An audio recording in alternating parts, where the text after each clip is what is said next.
started riding motorbikes when I was about 3 or 4, but I've been around bikes my whole life. Both my parents ride competitively, and motorbikes have always been a big part of our family. My dad rode a lot of Enduros, motocross and trials, mainly in the UK, and then when we came out here he got into Enduros and did a lot more of it over here. Yeah, my mum rides motorbikes as well. She's got 3 bikes at the moment. She rides to work, goes adventure riding and does a bit of trail riding as well, and occasionally we talk her into doing a race and try not to run her over. Occasionally we go out riding as a family, which is really good fun. Mum and Dad cruise along at the front and I clown around in the back. My first motorbike was a Yamaha PW50, little tiny automatic thing, what most people's first bike is. I basically just had a progression of small trials bikes up until I was about sort of 16, 17 and got into trail riding, and then eventually sold. I had a late model gas trials bike then, sold that and bought a Kawasaki and started racing Enduros. Now I ride for KTM and have done for the last 6 or 7 years.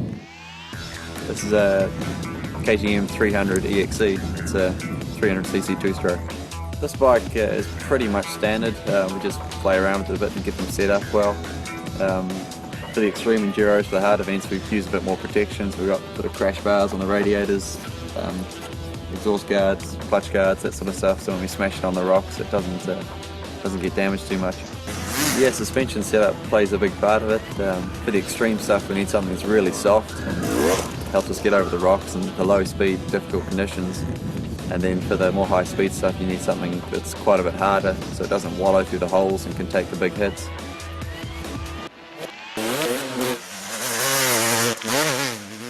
I'm an engineer by trade, so I love fiddling with the bike and trying to make it better and sometimes making it worse. In New Zealand I do all my own mechanics. I guess if you do it yourself, you know it's going to be right. And a lot of the time in the races that we do, you're not allowed to have a mechanic. And you have to support yourself, so it pays to have those skills.